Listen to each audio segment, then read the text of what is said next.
मजहब नहीं सिखाता आपस में बैर रखना। इस कहानी को चरितार्थ किया है मुस्लिम समाज के और आत्मीयता से रिश्ते निभाने वाले बेटे मोहसिन खान ने।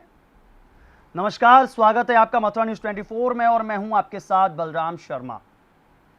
मोहसिन खान ने न केवल अपने आप ही समाज के कट्टरपंथी नेताओं को मुंह तोड़ जवाब दिया है, बल्कि हिंदू समाज के नाम पर राजनीति करने वालों को भी यह संदेश दे दिया है कि पहले हमारा मजहब इंसानियत है। ऐसा ही एक वाकया देखने को मिला भरतपुर शहर के कमल रोड पर, जहां 6 साल से अपनी मुस्लिम सहेली के परिवार में रह रही थी 84 साल की विधवा त्रिवेणी देवी शर्मा। पति व इकलौते पुत्र की मौत के बाद अकेली होने की वजह से शिव शक्ति मैरिज होम के सामने पिछले 6 साल से मुस्लिम सहेली के परिवार में रहती थी।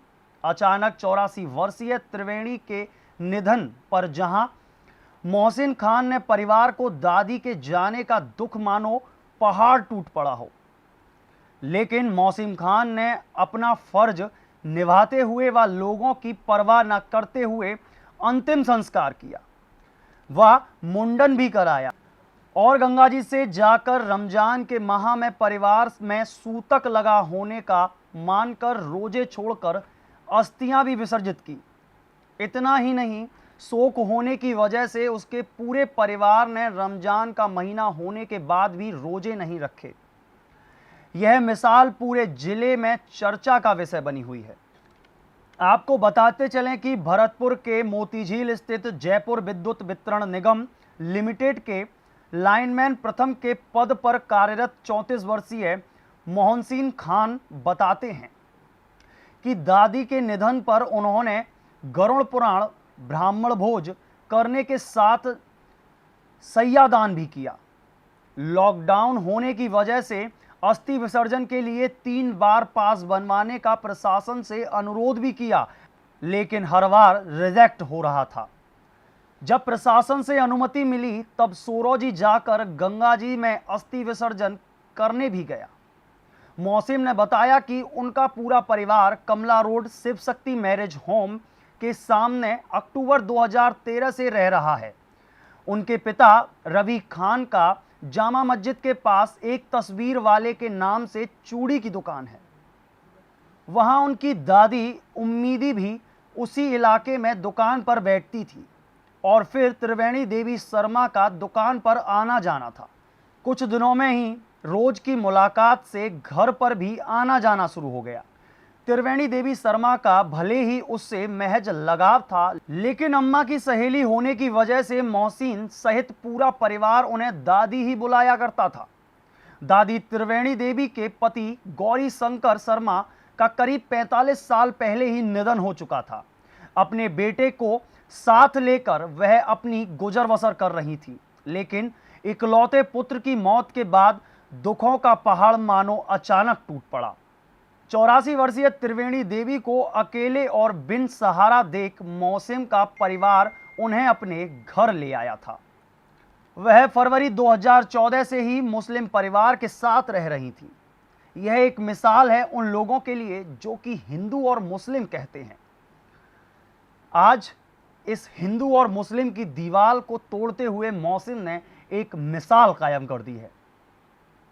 सैल्यूट है मथुरा न्यूज़ 24 का उस बेटे को जिसने मुस्लिम परिवार से बिलोंग होते हुए भी अपने आप को हिंदू संस्कृति में ढाल लिया।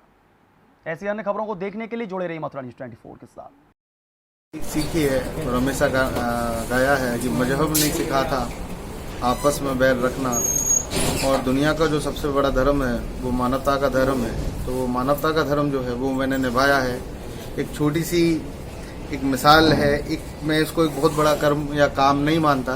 मेरा कहने का मकसद या काम करने का तो यही था कि जो मेरी दादी जी का इंतकाल 2003 में हुआ था, उसके बाद जब जो अभी दादी जी एक्सपायर हुई 16 अप्रैल के, इनके बेटे का जो 6 साल पहले एक्सपायर हुए, उसके बाद 2014 से जब हमारे घर में आए तो बिल्कुल हमारी दादी जी की तरह ही पारिवारिक संबंध रहे। तो इसमें हिंदू मुस्लिम वाली बात कहाँ से आ गई? तो मैंने तो उनको तो पारिवारिक सदस्य मेरे परिवार ने पूरे तरीके से अपना माना और पूरी तरीके से हिंदू रीति रिवाज के साथ उनका दाह संस्कार किया। उसके बाद उनकी अंतिम इच्छा थी अस्थि विसर्जन के लिए गंगा जी घाट के लिए सोरो जी, लेकिन हमें नहीं मिली। फिर जब जाकर 20 मई को जाकर हमें जो परमिशन मिली, तो 20 मई को मैं जब सोरो जी गया, वहाँ जाकर मैंने जो आपके मुस्लिम समुदाय का क्या कहना है इस मामले में? देखिए, उससे पहले तो जब जिस दिन उनका देहांत हुआ था, स्वर्गवास हुआ था, तो लॉकडाउन होने की वजह से शाम का वक्त था, केवल परमिशन की वजह से कुछ लोगों को साथ को, तो मुस्लिम समुदाय तो उस वक्त नहीं था। लेकिन इसके बाद जब ये खबर आई है लोगों का है, तो यहाँ के लोगों के साथ साथ बाहर के लोगों ने भी काफ़ी अप्रिशिएट किया उसको और बताया कि आपने एक जिस तरीके से देश में एक तुष्टीकरण वाली आपस में जो हम मुस्लिम, हिंदू, मुस्लिम, सिख, ईसाई जो हमेशा पढ़ते हैं, सुनते हैं, और लेकिन ये जो बीचों बीच में जो आपस में वैर रखने की जो भावनाएं हैं, उसको दूर रखने के लिए एक अच्छी मिसाल पेश करने के लिए उन्होंने धन्यवाद दिया और इस बात के लिए उन्होंने भी सराहना भी की। और इसके साथ हिंदू भाइयों ने भी मुझे काफ़ी हद तक सुबह कॉल करके धन्यवाद दिया। मुस्लिम भाइयों ने भी, मेरे यहाँ के लोगों ने भी मेरे को धन्यवाद दिया यहाँ पर।